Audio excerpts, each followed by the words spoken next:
대표님, 예. 은퇴하신 분들이 이런 말씀 하시더라고요. 예.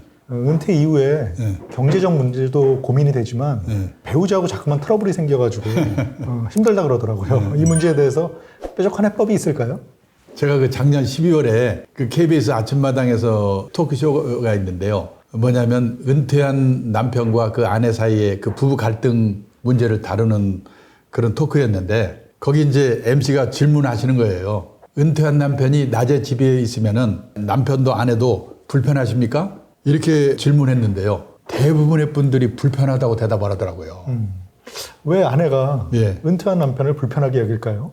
그 아내분들의 얘기는 뭐냐면 우선 남편 수발드는 게 부담스럽고 그다음에 뭔가 속박을 당하는 것 같아서 불편하다고 그러고요. 그 남편이 또 집안일 좀 도와준다고 그러는데 그냥 서투르고 그래가지고 짜증이 난다고 그래요. 또 남편들은 자기 부인이 불편해하는 얼굴 표정이 나타나잖아요. 그게 불편하고 그다음에 자기가 집안일 도와주려고 그러면은 자기가 보기에는 아주 사소한 일인데 냉장고에서 뭐 하나 꺼내주는데 그거 잘못 꺼내줬다가 야단 대입다 맞고 그럴 때는 짜증도 나고 그다음에 서글퍼진다고 그러더라고요. 남자들이 예. 퇴직하고 집에 오면 예. 그동안 수고했다고 예. 아내가 이렇게 따뜻하게 맞이해줄 거를 기대한다는 그런 얘기가 있던데요. 예. 이게 완전히 착각이네요. 그러니까 남자 입장에서는 굉장히 섭섭할 것 같고요. 예.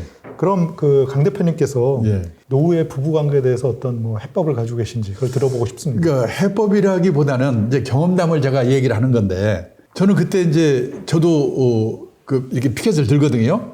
불편하세요? 그렇게 물어봤는데 저는 불편하지 않다고 대답을 했어요. 무슨 제가 잘못하면 이 들으시는 분이 너 자랑하는 거냐? 너 재수없는 소리, 재수없는 친구라고 그럴 것 같아서 참 조심스럽고 잘못하면 욕먹을 것 같아가지고 말하기가 참 조심스러운데 뭐냐면 조금 그런 제 경험담을 말씀드리기 위해서 그런 거기 때문에 양해하시고 들어줬으면 좋겠는데요.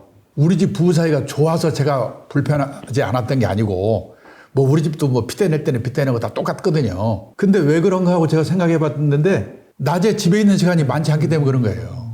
그러니까 우리 집도 만약 제가 집에 하루 종일 있었으면 다른 집과 똑같이 갈등이 생기고 불편했을 거예요. 근데 저는요, 우연히 그 전에 이제 제가 하는 일이 노후 설계이기 때문에, 설계 교육이기 때문에 좀 미리미리 책을 읽었는데 노후 준비의 제 1번이 뭐냐면 퇴직하더라도 아침 9시부터 오후 5시까지는 자기만의 시간을 갖는 게 중요하다. 그런 얘기를 하도 많이 들어서요. 제가 그 미리미리 그런 준비를 좀 한 덕분이었구나. 그 간접적인 경험을 제가 미리 한 게 참 다행이었구나. 그런 생각을 하는 거예요. 운이 좋았다는 거죠. 네. 그래서 이제 그때 생각이 뭐냐면 일본의 은퇴 전문가 오가와 유리라는 분의 글을 제가 많이 읽고 또 보내주게 돼서 받아보게 됐는데 그 오가와 유리라는 분이 예. 어떤 얘기를 하셨나요? 예. 그게 뭐냐면요. 그분이 은퇴 전문가고 유명한 책이 은퇴 남편 유쾌하게 길들이기 이런 책을 저도 샀는데 그 책을 써서 베스트셀러가 된 분인데 거기에 나오는 그 사례가 뭐냐면은 일본의 가정주부 아내분들이 남편이 퇴직을 하고 집에 있기 때문에 병이 생기는데요. 그게 뭐냐면 남편 재택 증후군. 남편이 집에 있기 때문에 생기는 병이라는 거고요. 또는 부원병이라고 그래가지고 부는 지압이 부자 있잖아요. 네, 원인 원자. 그러니까 남편 때문에 생기는 병이에요. 남편 재택 증후군 부원병인데 저 놀랬는데 증세로 나타나는 게 뭐냐면 우울증, 고혈압, 천식, 공황장애, 암공포증, 십이장 궤양, 그 다음에 키친 드링커. 키친 드링커가 뭐냐면 주방에서 술 홀짝홀짝 먹는 게 키친 드링커더라고요. 이런 그 증세로 나타난다는 거예요. 그러면 이게 이제 일본이 우리보다 한 십몇 년 고령사회를 앞서가기 때문에 거기서 벌어진 일이 우리나라에서도 이제 생기기 시작하는 건데 보니까 왜 이렇게 생기냐? 이게 뭐냐면 일본이나 우리나라는 남편의 세계와 부부의 세계가 분단되어 있다는 거예요.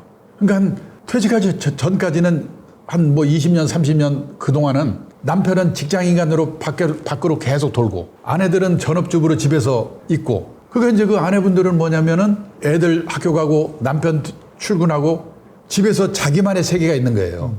그리고 거기서 자기만의 세계 뭔가 거기를 어느 면에서는 준비를 하고 즐기고 있는데 어느 날 퇴직한 남편이 집에 들어오니까 이게 스트레스가 되는 거예요. 남편이 볼 때는 아무것도 아닌데. 근데 이게요, 미국 같은 경우는 커플 문화라고 하더라고요. 미국에서는 출장도 부인이 오케이 하면 못 가잖아요. 전근도 못 가잖아요. 항상 그러니까 부부가 같이 움직이는 커플 문화이기 때문에 퇴직해가지고 갑자기 그런 일이 생기는 게 아닌데 우리나라 일본의 경우에는 30년 동안 따로따로. 그런데 거기에 갑자기 남편이 끼어드니까 남편이 생각할 때는 우습지도 않은 이유로 부인이 화도 내고 그러니까 미치겠다는 거거든 이게. 그런 거가 나타나고 있는데 그래서 이제 서로 그거를 미리미리 알고 조심을 해야 되는데 금방 그게 고쳐지지 않잖아요. 그러니까 최선의 방법은 뭐냐면 남편들은 주된 직장에서 퇴직하고 나서도 소일거리를 꼭 가져야 된다. 그 취미 활동이든 봉사 활동이든 아니면 뭐 허드렛 일에서 돈을 좀 버는 일이든 하여튼 집에 있는 시간을 가능한 줄여서 밖으로 나가고 그리고 부인들도 그렇게 해서 그래서요 오늘 또 그 토크하는데 어느 여자 아나운서가 있는데 그러더라고요. 퇴직하기 전에는 자기하고 남편하고 출퇴근 시간이 다르기 때문에 만날 기회가 없어서 그게 불편했는데 지금은 이 사람 나갈 때 자기 집에 있고 자기 나갈 때 남편이 있으니까 아주 좋다고 그러더라고요. 그게 이유가 있는 거예요. 그렇기 때문에 아마 앞으로 우리나라도 지금 30대, 40대에는 다 맞벌이 세대니까 아마 미국 같은 커플 문화로 바뀔 거예요. 근데 지금 베이비붐 세대들은 전업주부, 전업직장인 이렇게 분단되어 있던 세대이기 때문에 이런 문제가 생기는 거니까 이거를 방어하는 최선의 방법은 소일거리를 갖는 거다. 적극적으로 남성들이. 그걸 제가 자꾸 주장하는 거예요. 제 자랑하려고 하는 게 아니고.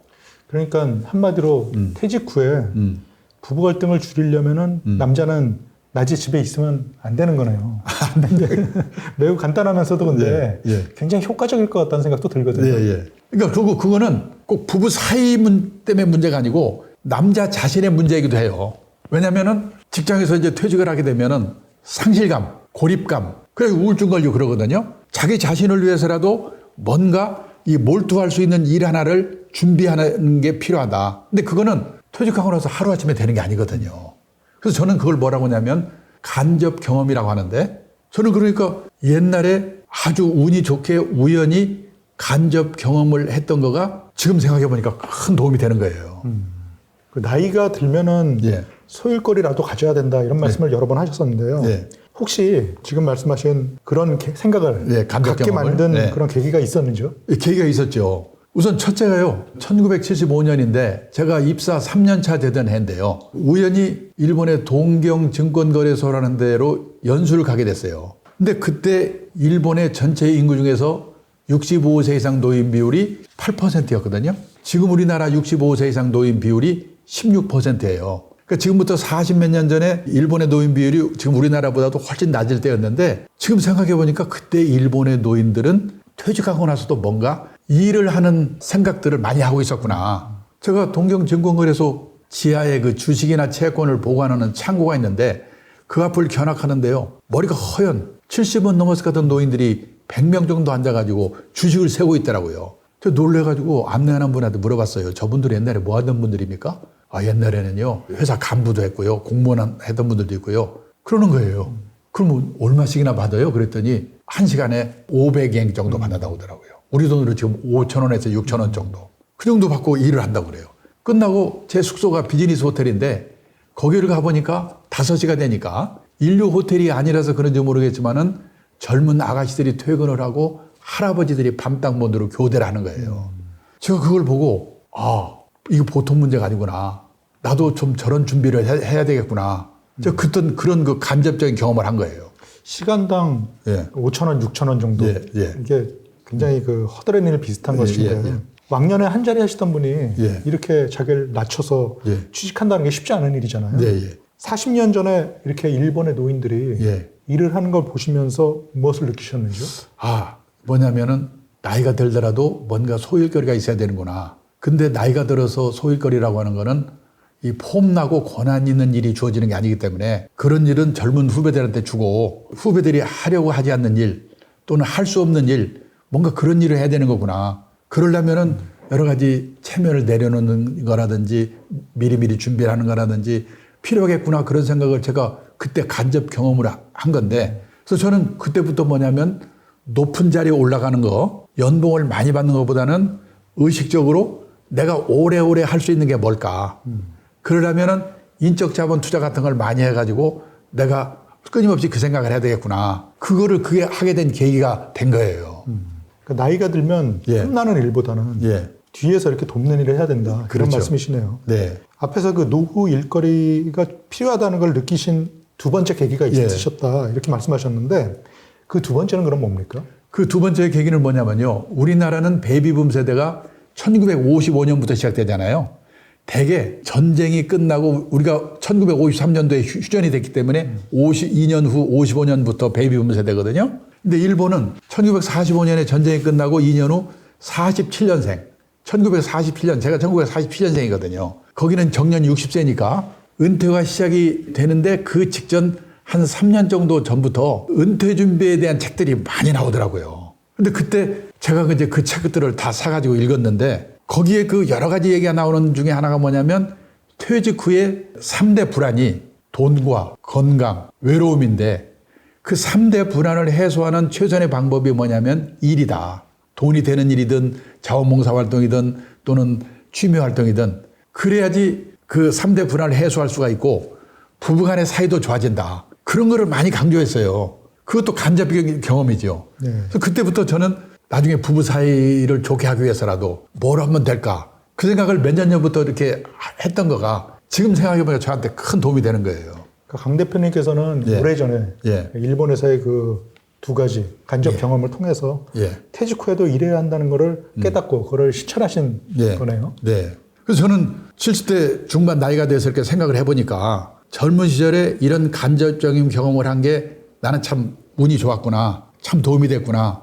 그래서 저는 지금 30대, 40대 그런 젊은 후배들에게 제가 했던 그런 간접적인 경험을 할 수 있도록 여러 가지 그 교육을 통해서 또는 책을 통해서 할 수 있도록 여러 가지 노력을 좀 하고 있죠. 그러니까 100세 시대에는 노후 예. 준비가 예. 이 퇴직에 임박해서 하는 게 아니고 네. 그 전에 네. 미리미리 예. 해야 된다는 그런 생각이 듭니다. 실제로 퇴직 교육 하시면서 예.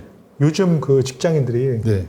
퇴직 준비에 대한 인식이 많이 바뀌고 있구나 이런 걸 느끼시는지요? 그러면 그 퇴직 후에 여러 가지 소일거리를 갖는 거는 물론이고 그다음에 자녀 문제. 예를 들어서 40대가 되면은 자녀 리스크를 어떻게 관리할 건가를 부부가 꼭 같이 준비를 해야 되고 또 건강 리스크. 그다음에 우리는 혼자 사는 노후가 길어지잖아요. 혼자 사는 노후에 대한 준비. 그다음에 우리는 재산이 부동산밖에 없으니까 그 편중된 자산 구조는 어떻게 바꿔야 되고 이런 거는 퇴직 직전에 시작해서는 안 된다는 거죠. 몇 년 전부터 이런 문제를 생각해서 준비를 해야 되는데 그래서 그런지 제가 제 책을 읽은 분들이라든지 제 유튜브를 본 분 중에 가끔 댓글에 올라온 걸 보고 지난번에 놀랐는데요. 제가 지금 34살인데 지금 이 영상을 본 거를 행운으로 생각합니다. 그 말은 34살 된 여성분이 제가 느꼈던 그런 문제의식을 간접적인 경험으로 했다는 얘기거든요. 저는 그런 게 빨리 확산됐으면 좋겠다 그런 생각을 해요. 오늘 정말 좋은 말씀 감사드리고요. 예. 다음에 또 뵙겠습니다. 감사합니다.